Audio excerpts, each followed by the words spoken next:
हे प्रोफेसर आहेत, तर सुप्रसिद्ध साहित्यिक आहेत आणि 15 ग्रंथाचे लेखक, व्यक्तिमत्व विकास तज्ञ आणि मोटिवेशनल स्पीकरही आहेत आणि हनुमंतराव भोपाळे ह्या चॅनलवरती त्यांचे व्याख्यान आहेत. तर मी डॉक्टर पी पाटील सरांना विनंती करते की आपल्या आजच्या सरांचे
आदरणीय सन्माननीय प्रोफेसर आचार्य प्रमोद पाटील साहेब, या महाविद्यालयामधल्या विद्यार्थिनी आणि विद्यार्थी यांचं स्वागत करतो. नव्या वर्षाला तुम्ही सुरुवात केलेली आहे. बरेच काही संकल्प केले असतील, काही जण करत असतील. ते संकल्प परिपूर्ण हो ही सदिच्छा व्यक्त करून थांब या माझ्या भाषणाला मी सुरुवात करतो. आदरणीय प्रमोद पाटील सरांनी माझा ऑनलाईन ची फ्रेंडशिप आहे. कोरोना काळामध्ये या महाविद्यालयाला मी जवळपास 25-30 व्याख्याने दिलेली होती. त्यातून आम्ही एकत्र आलो मनाने आणि पहिल्यांदा ही भेट आज झाली.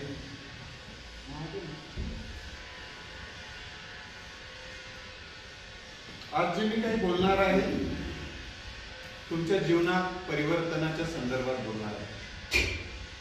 परिवर्तन आणि प्रगती यांचा अतूट संबंध असतो. आपल्याला प्रगती हवी असते, पण आपल्याला परिवर्तन नको असते. आपल्याला पीक हवा आहे, पण पेरणी, निंदणी, कोळपणी, खुरपणी, नांगरणी, वखरणी, ह्या सगळ्या प्रक्रिया असतात ना. त्या सगळ्या प्रक्रिया केल्यानंतर पूर्व मशागत आणि पेरणीनंतरची मशागत ह्या गोष्टी खूप महत्वाच्या आहेत. पीक तेव्हाच येतं जेव्हा आपण तण काढून टाकतो. यश तेव्हाच मिळते जेव्हा आपण दोष काढून टाकतो, आपल्यातले अवगुण काढून टाकतो. पीक आणि तण एकत्र राहू दे आणि पीक भरभराटीस येऊ दे असं काही होणार नाही. ओके, हे नॅचरल आहे. म्हणून आपल्यातलं काय तण आहे आणि आपल्यातलं काय पीक आहे एक ज्याला समजते त्यानंतरच दोन्ही हिरवच दिसते. पीकही हिरवं दिसते, तणही हिरवच दिसते. पण आपल्याला तण, काही जण तण काढतात आणि पिकाला मोठं करतात. काही जण पीक काढतात, तणाला मोठं करतात. तणाला मोठं करणं म्हणजे अवगुणांना मोठं करणं आणि गुणांना मारून टाकणं. आणि गुणाला मोठं करणं तेव्हाच घडते अवगुणांना आपण मारून टाकलं. आपले संकल्प आपल्याला परिपूर्ण करायचा आहे, म्हणजे आपल्यातले काही अवगुण असतील तर ते काढण्याची प्रक्रिया आपण सुरुवात केली पाहिजे. आपल्याला काय बदलायचं आहे तर आपल्यात बदल होईल याचे काही मुद्दे मी तुम्हाला सांगणार आहे. आपल्याला बदल काय अपेक्षित आहे? आपल्याला आपले विचार बदलणं गरजेचं आहे. आता विचार दोन प्रकारचे आहेत. एक सकारात्मक विचार, दुसरा नकारात्मक विचार. नकारात्मक विचार म्हणजे काय?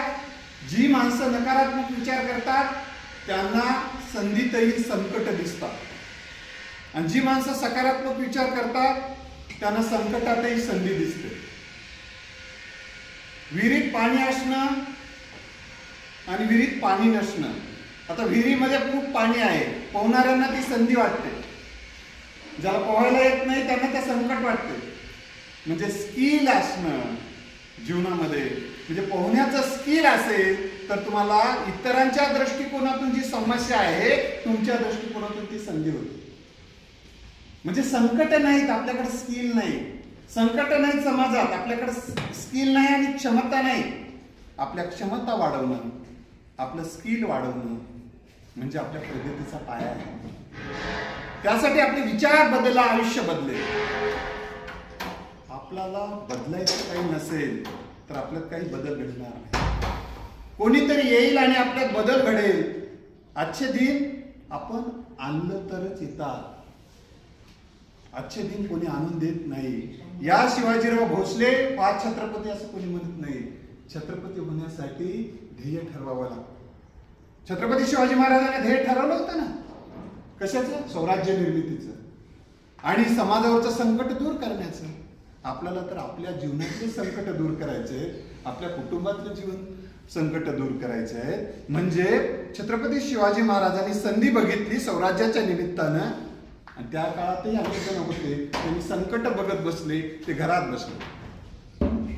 तुम्हाला जर संधी दिसत असेल तर काय काय फायदे होतात मी सांगतो.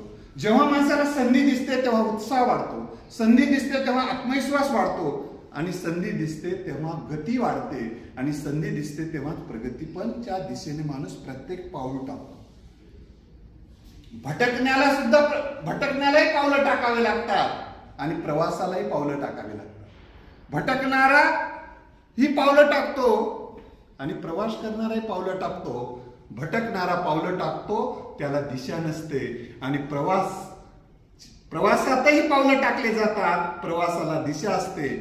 दिशा युक्त प्रवास, दिशापूर्ण प्रवास तुमचं ध्येय प्राप्तीचा मार्ग आहे. म्हणून आज आपण प्रत्येक जणांनी विचार करणं गरजेचं आहे, माझं प्रत्येक पाऊल ध्येयाच्या दिशेने जात आहे का? गोल, तुमचं जे गोल तुम्ही ठरवलेलं आहे त्या दिशेनं पावलं जात आहेत का? पण ते काही जण म्हणतील हो चाललेत सर, त्याच दिशेने माझे पावलं चाललेत. पण गोल 2 पद्धतीचे असतात. एक तुम्हाला पश्चाताप करायला लावणारे, एक तुम्हाला आनंद व्यक्त करायला लावणारे. आजही ध्येय सोडून दुसरं ध्येय, इथं ज्या उद्देशाने आपल्याला आई वडिलांनी पाठवलेलं आहे त्या उद्देशाला सोडून आपण जर दुसरंही ध्येय ठरवू शकतो, पण ते ध्येय आपल्या आईवडिलाची शान आणि मान वाढवणार आहे का, याचं आत्मपरीक्षण केल्यानंतर आपल्या लक्षात येतं की मी यासाठी इथे आलो का, माझा जन्म यासाठी झालाय का, हे स्वतःला प्रश्न विचारले. शेतकरी बघा, काही जण म्हणतात की सर आम्हालाही खूप प्रगती करायची आहे पण संकट आहेत, अडचणी आहेत, समस्या आहेत, त्यामुळे आम्ही करू शकत नाही. उदासीनता आहे, नैराश्य आहे, दुःख आहे, वेगवेगळा अंधार दिसतोय. मला सांगा, शेतकऱ्याची मुलं बरेच तर शेतकऱ्याचीच असतील ना? हो, शेतकऱ्यांच्या जीवनामध्ये जितकी अनिश्चितता आहे तितकं कोणाच्या निश्चितता आहे. अनिश्चितता इतरांच्या जीवनामध्ये पेक्षा शेतकऱ्याच्या जीवनामधली अनिश्चितता कितीतरी पटीने आहे. पाऊस पडेल याची खात्री नाही, पडला तरी पिकापुरता पडेल याची खात्री नाही, पडला तर जास्त पडतो, पडला तर कमी पडतो. सगळ्या अनिश्चिततेत जगत असताना शेतकरी पेरणी करतोच. तशा पद्धतीनं तुम्हाला उत्साहाने ध्येयाच्या दिशेनं जा. त्यासाठी विचार बदला. विचार जर सकारात्मक असतील, सकारात्मक विचार आणि सकारात्मक दृष्टिकोनातून काय फरक असतो सांग. दृष्टिकोन म्हणजे काय? बघण्याची पद्धत. अर्धा ग्लास रिकामा आहे म्हणून मी बघता येते, अर्धा ग्लास भरलेला आहे म्हणून मी बघता येते. म्हणजे तुम्हाला संधी बघणं, प्रतिकूल परिस्थितीमध्ये अनुकूलता बघणं, ते सकारात्मक दृष्टी. आणि संधीमध्ये संकट बघणं हा नकारात्मक दृष्टिकोन. बघण्याची पद्धत म्हणजे दृष्टिकोन.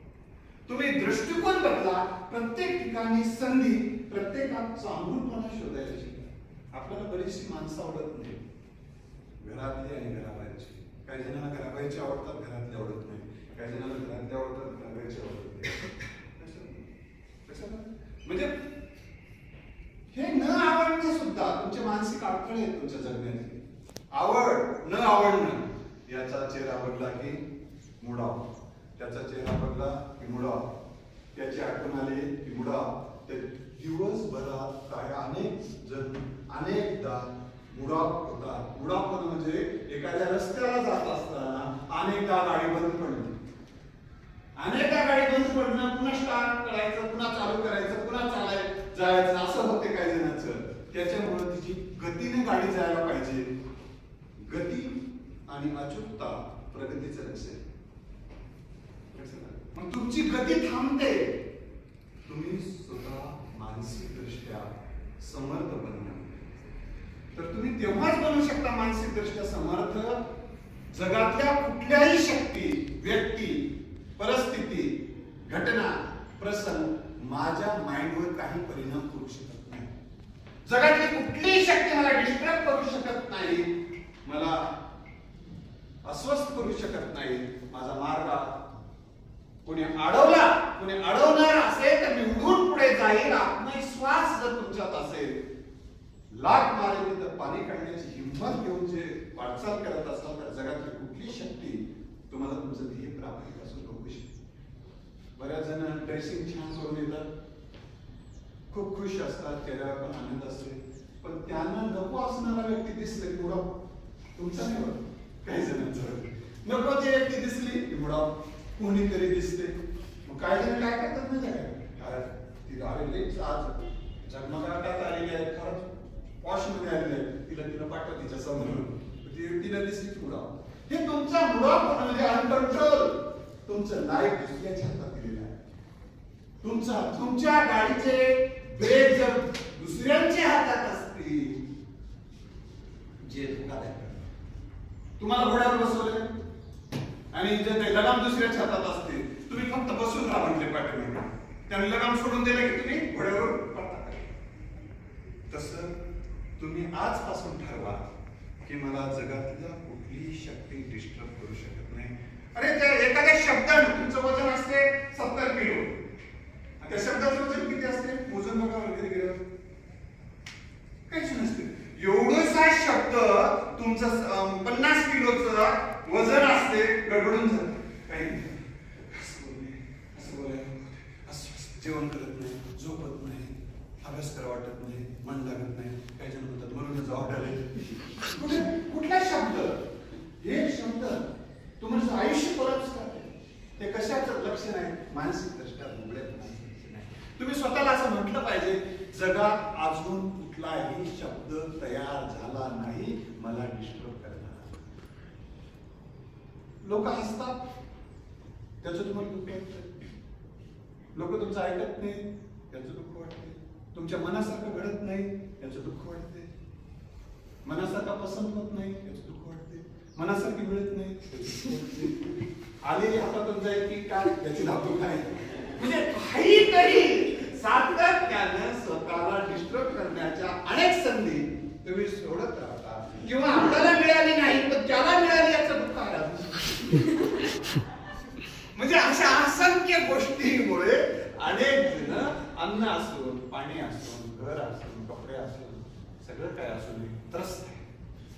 मला मिळत नाही, मला मिळत. तुम्ही जर कलेक्टर झालात, उद्या तहसीलदार झालात, प्रोफेसर झालात, तर ज्या आता मिळाव्यात वाटतात ना, अशा शेकडो तुमच्या मागे फिरतील. आणि तुम्ही जर असाच पाठीमागे भटकत फिरलात ना, तुम्ही म्हणजे या कॉलेजच्या पलीकडे दुसरे विद्यार्थी, तुम्ही तसं नाही करत, तर तुम्हाला जगातली कुठली व्यक्ती तुमच्या पाठीमागे लागेल. अपयशी लोकांच्या मागे कोणीच लागत नाही, यशस्वी लोकांच्या मागे लोक लागतात. लक्षात आलं? तुम्ही यशस्वी बना, सक्सेसफुल बना. मित्र, कोणाकडे भीक मागून राजा बनता येत नाही. राजा बनायचं असेल तर राजासारखं वागावं लागतं, राजासारखं जगावं लागतं, राजासारखं ध्येय ठेवून पुढे वाटचाल करावी लागते. आणि एक मुलगी एका मुलाकडे बघून हसायचे. इथली हसते की नाही माहित नाही आमच्या तिकडे. मग तो मुलगा ती हसते म्हणून रोज तिची वाट बघतच बसायचा सकाळपासून संध्याकाळपर्यंत. मग मी त्या पोराला सांगितले, काय तुम्ही इथंच बसतोस, काय कशासाठी? नाही सर, ती एक मुलगी आहे मला वर्गातली, फार सुंदर आहे, माझ्याकडे बघून हसते म्हणून मी इथंच थांबतो. तू त्या पोरीला विचारलं, अगं याच्याकडे बघून हसतेस का? नाही सर म्हणजे माझं फार मोठं ध्येय आहे, मला खूप मोठं बनायचंय. मग त्याच्याकडे का बघून हसतेस तू? येडं झालं म्हणून हसते.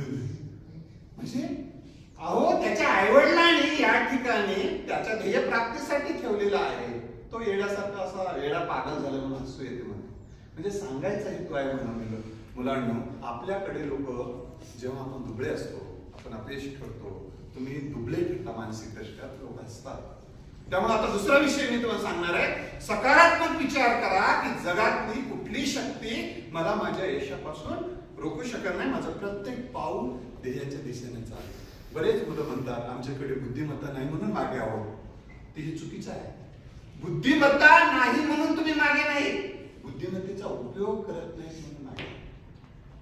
बघा, मला इथून त्या मुलापर्यंत जायचं आहे, तेवढंच टाइम लागतो. इकडे थोडं चाललो, इकडे थोडं बघायलो, इकडे जाऊन बघायलो, इकडे तिकडे सगळं फिरण्यामध्ये किती एनर्जी जाईल का इथून तिथपर्यंत जायचं त्याला जास्त एनर्जी नाही. बघा, तुमच्या परीक्षेला तुम्ही प्लॅनिंग करायचं सक्सेसफुलसाठी. प्लॅनिंग हे कागदावर असलं पाहिजे. समजा तुम्हाला 300 मार्क एक कागद, तसं दररोज तुम्ही काय करा, तुमचं काम किती आहे, किती मार्काची तुम्हाला तयारी करायची एकीकडे घेऊन करा आणि तुमच्याकडे किती दिवस आहे ते एकीकडे घेऊन करा. तुमच्याकडे किती दिवस आहे आणि तुमच्याकडे किती काम आहे, ज्याचं वेळ आणि कामाचं गणित जुळलेलं असते ते माणसं यशस्वी होतात. ज्यांना काम किती करायचे माहित नाही, काम म्हणजे स्टडी आता तुमच्यासाठी, काम किती करायचे माहित नाही, किती दिवस आहेत माहित नाही, ती माणसं अपयशी. म्हणून आजपासून तुम्ही तुमचे एकूण चॅप्टर किती आहे ते पण लिहून काढा. एका चॅप्टरला वाचायला, आकलन करायला आणि ते आकलन केलेलं व्यक्त व्हायला किती वेळ लागते समजून घ्या. एक एक शब्द समजून घेणं, एक एक वाक्य समजून घेणं, एक एक उतारा समजून घेणं, एक एक पेज समजून घेणं, असं करत करत गेला अख्खं पुस्तक समजत. न समजता अभ्यास करायचा नाही. दुसरी महत्वाची गोष्ट आहे, तुमच्या ज्या भावना आहेत, ज्याला भावना हाताळता येतात, ज्याला भावना हाताळता येत नसतात त्याला कोणीही हायजॅक, विमान जसं हायजॅक करतात त्याला हायजॅक. आता मी तुम्हाला उदाहरण देत होतो ना, कोणीतरी तुम्ही चांगल्या मनस्थितीत आहात, तुम्हाला एकदम डिस्टर्ब करणे आणि दुसऱ्या मनस्थितीत एक प्रकारचा हायजॅक. तुम्ही किती वेळेस हायजॅक होता कोणाच्या बोलण्यानं, वागण्यानं. आता घरी कोणी एखादा शब्द बोलला, हायजॅक होतो.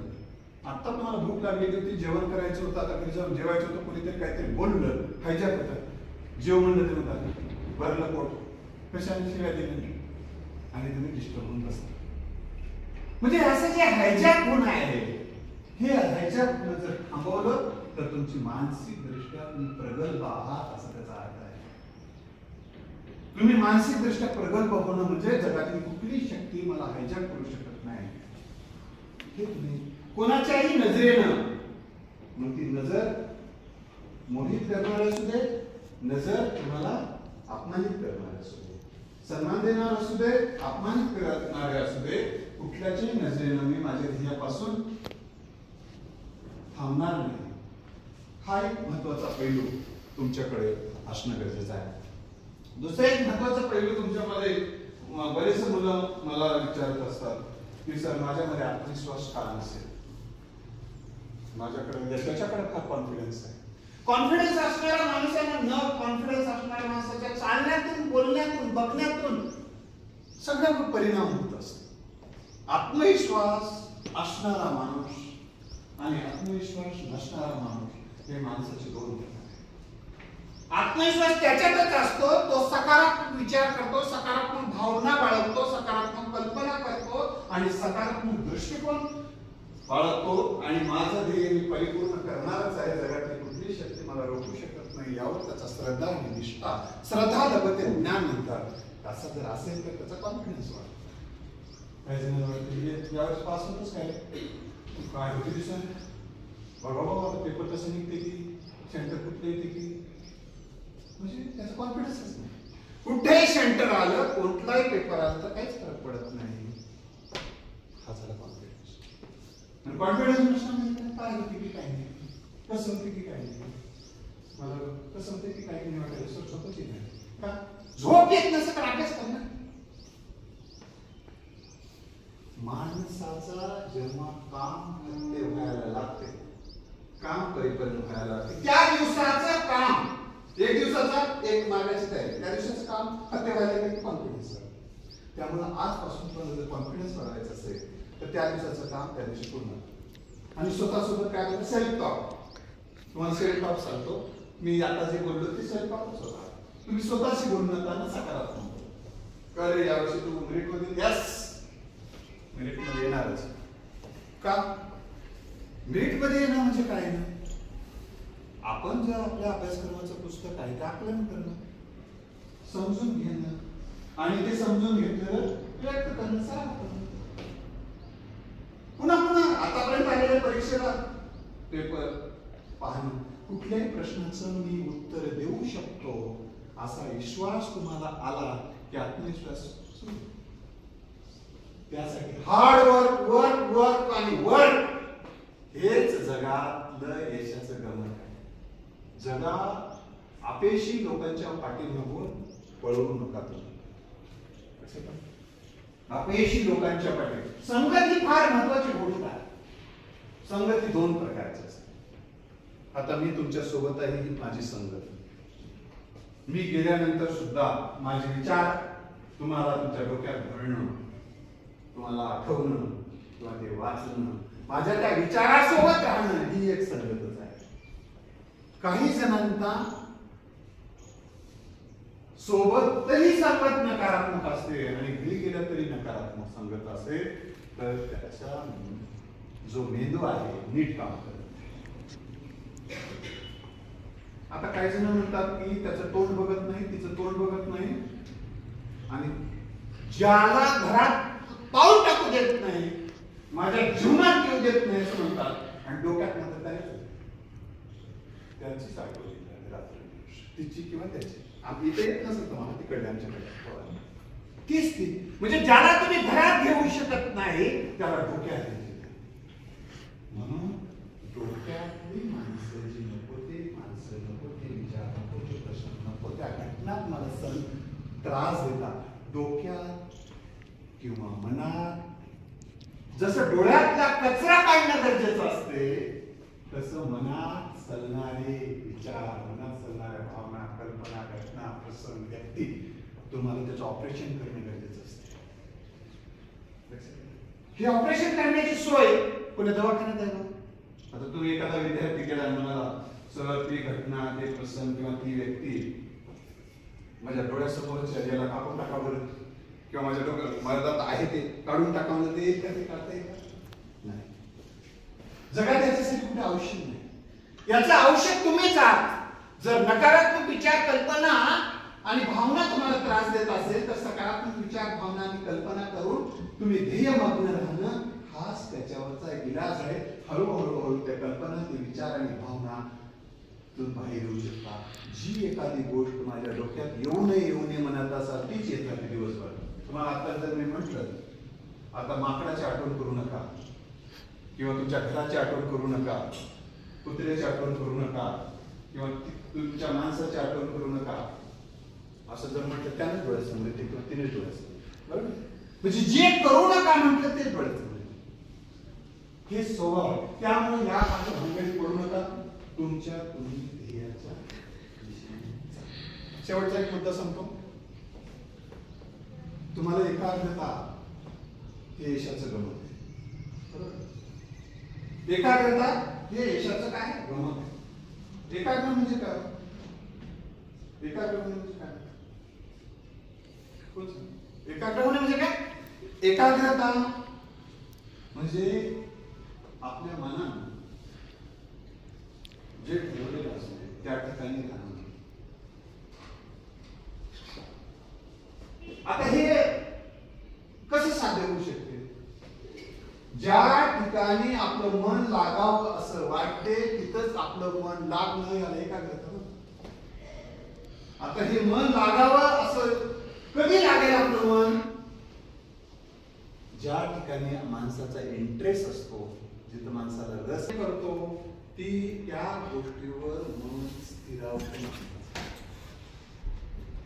तुमचा जर अभ्यासावर जर प्रेम असेल, तुमच्या ध्येयावर जर प्रेम असेल, तुमच्या भावी जे काय अचिव्हमेंट करायचे त्याच्यावर जर प्रेम असेल, तर तुम्ही तुमच्या कामामध्ये मग्न राहू शकता. दुसऱ्यांदा तुम्ही दुसरे प्रेम असणं आणि ती गोष्ट समजणं. प्रेम आहे पण समजच नाही.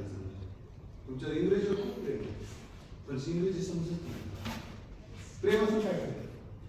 प्रेम असणे ही पहिली अट आहे. दुसरी अट आहे ती गोष्ट समजणं. जी गोष्ट माणसाला समजते ती त्या गोष्टीत माणसाचं मन आहे. तुम्हाला उर्दू वाचायला लावायला हे समजते नाही. दुसरी गोष्ट त्याची ती समजून घेणं. समजून घेण्याची प्रक्रिया तुम्हाला मी सांगितली. एक शब्द समजून घेणं, एक वाक्य समजून घेणं, एक उतारा समजून घेणं, एक पेज समजून घेणं, एक गोष्ट समजून घेणं. बऱ्याचदा जी अभ्यासाची राईट थिंकिंग मेथड काय माहितीये का? प्रत्येक गोष्ट समजून घेत घेत पुढे जाणं.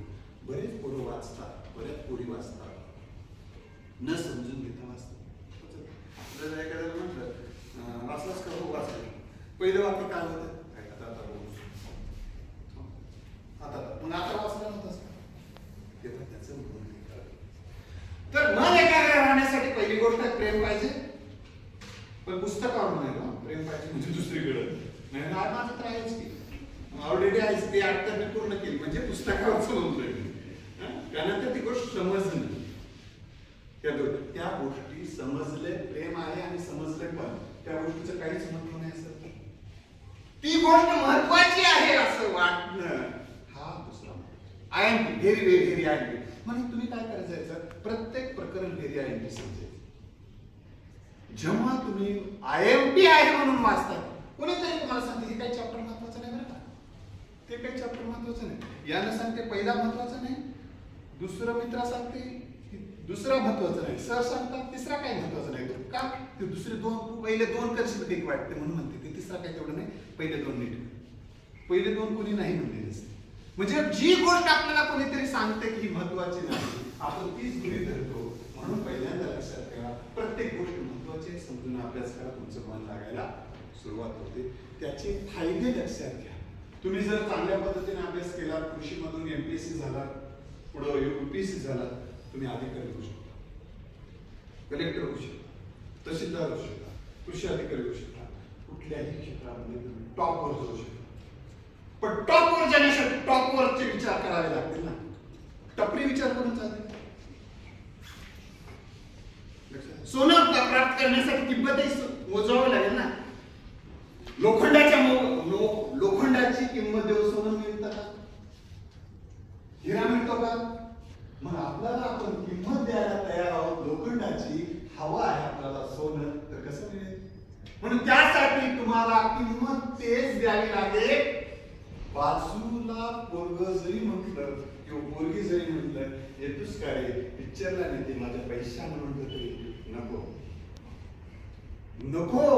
तुम्हाला नको त्या गोष्टीला नको म्हणण्याचं धारिष्ट ज्या दिवशी येईल त्या दिवशी यशाचा उगम होईल. तुम्हाला कोणी म्हटलं की चल म्हणलं की तयारच, येतोस का रे म्हणजे तयार आहे. दुसऱ्याचा फोन आला, एका सोबत जाताना दुसऱ्याचा नाही याला थोडं आलं, याला सोडून आलो म्हणजे त्याला आलं, याला आलं, त्याला एंगेज. दिवसभर एंगेज. आपण जर ध्येय सोडून दुसऱ्या गोष्टीत एंगेज असू तर आपलं ध्येय प्राप्त होईल. तुम्हाला ध्येय प्राप्तीच्या मार्गाशिवाय, ध्येयाच्या बाबीशिवाय दुसऱ्या गोष्टीला टाइमच नसला पाहिजे. म्हणजे किती नसला पाहिजे? 4-2 तास ठीक आहे. तर त्या गोष्टी खूप महत्वाच्या आहेत. तुमच्या मनालाच काय गोष्टी तुम्हाला अभ्यासात अडथळे येतात. तुमच्या अभ्यासातले कोणकोणते अडथळे तुम्ही मला सांगू शकता? तुम्हाला अभ्यासात कोणकोणत्या गोष्टी आता त्रास द्यायला लागल्या? कोणतरी सांगते तुम्हाला शुक्र काय कसं आलेलं असेल, काय पडलं आलेला शुक्र बेकार आहे असे का? मी आमच्या हे पहा, लक्षात ठेवा, सगळीकडे बेकारी आहे आणि सगळीकडे संधी आहे. टॉपवरच्या माणसाला कुठल्याही क्षेत्रात मागणी आहे. तुम्ही चांगला समोसा तयार करत असाल ना, नंबर 1 पुण्यामधला, तुमच्या सुरू लाईव्ह लावून समोसा खायला, आणि तुमचा समोसा टपरी असेल ना, तुम्हाला बरोबर फिरवून विकलं तरी कोणी घेत नाही. सगळीकडे बेकारी आहे आणि सगळीकडे संधी आहे. ऊन आहे, पाऊस आहे, मान आहे, अपमान आहे, संधी आहे, संकट आहे, सगळ्याकडे उपलब्ध आहे. पण ज्या गोष्टीसाठी तुम्हाला उपलब्ध व्हायचं आहे, लोहचुंबक असेल तर लोहाचे कण आकर्षितच होतात. तुम्हाला लोहाचे कण आकर्षित करायचं असेल तर तुम्हाला लोहचुंबक बनावं लागेल. लोखंड बनवून लोहाचे कण तुमच्याकडे आकर्षित होणार नाही. तसं तुमच्याकडे संधी आकर्षित व्हावं असं जर तुम्हाला वाटत असेल, संधी शोधत तुमच्याकडे यावं वाटत असेल, त्यासाठीची क्षमता, त्यासाठीचं कौशल्य, त्यासाठीची पात्रता, त्यासाठीची कॅपॅसिटी तुम्हाला अवगत करावं लागेल. तरच तुमच्याकडे तसं संधी आकर्षित. काय जण खूप नाराज असतात. मी म्हणलो काय माझ्यावर नाराज आहे? नाही सर, मी तसाच होतो. हे सातत्याने नाराज असेल तर काय कारण असेल? ठीक आहे, थोडा वेळ समजू शकतो, एखाद्या दिवशी, 2 दिवशी. काही जण नाराज राहणे त्यांची हॅबिट, त्यांना कोणतंच कारण नसतानाही ते नाराज का? त्याच्या डोक्यात सातत्यानं नाराज विचाराला, नकारात्मक विचारा, नकारात्मक भावना, नकारात्मक कल्पना, भय, चिंता, काळजी, दुःख, द्वेष, मत्सर, भीती, म्हणजे कसं होईल की काय नाही की हे, किंवा कोणीतरी एखादा शब्द बोललेला असतो ते सलत राहतो सातत्याने, तो माणूस सातत्याने नाराज. हे असं राहणं मानसिक दृष्ट्या आयुष्य उद्ध्वस्त करणे. म्हणजे त्याला जगायला संधी मिळाली. या ठिकाणी काही जणांचे नंबर लागत नाही, नेहमीच आहे ना, काही जणांचे नंबर लागत नाही, काही जणांचे नंबर लागले. आपल्याला पहिल्या दिवशी जेव्हा नंबर लागलेला असतो छान वाटतो, तो नाही विसरून जातो. कशाला? म्हणून येतो जाणीव जगा. तर ह्या अभ्यासामध्ये ज्या ज्या गोष्टींमुळे अडथळे येतात त्या बाजूला करा. बऱ्याच जणांना असं वाटते दुसरे झोपलेत, आपण कुठे अभ्यास करा. आज 1 तारखेला अभ्यास, 31 ला ठरवतात आणि आजच्या दिवस झोपत, उद्याचा दिवस उद्या आता राहू देस ना, आता अभ्यासच होईना, सोडून. मग घरच्यांना काय सांगायचं? घरच्यांना काय सांगायचं? आई वडील तिकडे काय वाट पाहतात गावाकडे, माझी मुलगी, माझा मुलगा पुण्यात आहे, मोठ्या कॉलेजमध्ये आहे, तो आता पदवी घेणार, पोस्ट ग्रॅज्युएशन होणार आहे, त्याला नोकरी लागणार आहे, तो मोठा अधिकारी बनणार आहे, हे स्वप्न पहा. छत्रपती शिवाजी महाराजांनी स्वप्न पाहिलं, जिजाऊ राष्ट्रपती जिजाऊंनी स्वप्न पाहिलं, डॉक्टर बाबासाहेब आंबेडकरांनी स्वप्न पाहिलं. मोठी माणसं स्वप्न पाहतात आणि स्वप्न साकार. तुम्ही तुमचे स्वप्न आणि तुमच्या आई वडिलांचे स्वप्न परिपूर्ण करण्यासाठीचा एक संकल्प करा. जगातली कुठली शक्ती माझा संकल्प, माझं ध्येय प्राप्त करण्यापासून थांबू शकत नाही असा विचार करा. त्या दिशेने वाटचाल करा. निश्चयाचे बळ, तुका नित्याचे बळ. निश्चय खूप महत्वाचा आहे. असाध्य ते साध्य करिता सायास, कारण अभ्यास तुका मिळेल. असाध्य गोष्ट अभ्यासाच्या बळावर साध्य होऊ शकते. ओले मूळ भेटी खडकाचे अंग, अभ्यासाशी सांग कार्यशक्ती. ओली मूळ घड भेटून जाऊ शकते. तर आपण अभ्यासाच्या बळावर आपल्याला जे हवंय ते आपण प्राप्त करू शकतो. फक्त आपल्या जीवनामध्ये थोडंसं वैराग्य आपल्यामध्ये आलं पाहिजे. वैराग्य या अर्थानं की ध्येय सोडून इतर गोष्टीविषयी थोडं वैराग्य आलं पाहिजे. या दिशेनं मला काही करता आलं तर करावं. त्यासाठी मी या ठिकाणी माझ्या वेळातला वेळ काढून या महाविद्यालयामध्ये प्रमोद पाटील सरांच्या इच्छेखातर मैत्रीखातर त्या ठिकाणी आलो.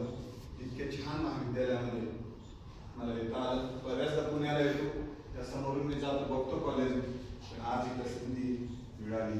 कारण संधी मिळणं आणि संधीचं सोनंही करणं खूप गरजेचं आहे. मी खूप विनोदी करू शकतो, हसवू शकतो, परंतु ते काही माझं आजचं ध्येय नव्हतं. मला काही जे काही सांगता आलं ते सांगितले. शेवटचे 5 मिनिटं कोणाला जर मी जे काही बोललो याविषयीचा काही प्रश्न असेल किंवा वैयक्तिक अडचण असेल तर विचारू शकता. माझा नंबर तुम्हाला लिहून घ्या. जर कधी काही समस्या आली, अडचण आली, मरून जावं लागलं तर मला एकदा फोन करा. मग तुम्हाला मरण्यापासून 100% रोखू शकतो. कारण तुम्हाला सांगतो, हात पाय नसताना माणसं पण जगायला लागली. दोन्ही हाताने तरी मी जगायला लागली आणि हात असणारी माणसं भविष्य पाहत जगायला लागली. इतर यश आहे का? इतर यश आहे. ओके, 97 67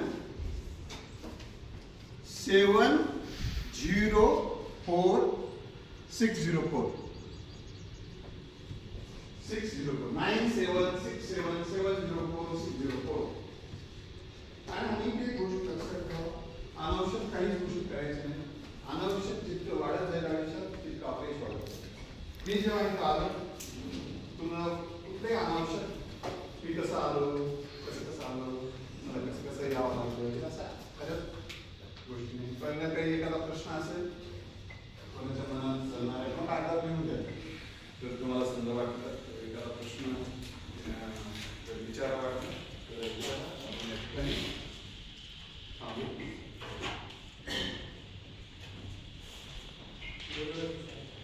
तर या ठिकाणी मला तुम्ही एवढं शांततेने ऐकून घेतला. मला वाटतं तुम्हाला समजलं असेल. मराठी कळलं ना? असं होऊ नये की सर आम्हाला मराठीत कळत नाही, असं होणार नाही. कारण मी विचारलेलं आहे तुम्हाला कळते की नाही मराठी. सगळे शेतकऱ्याची पोरं आहे.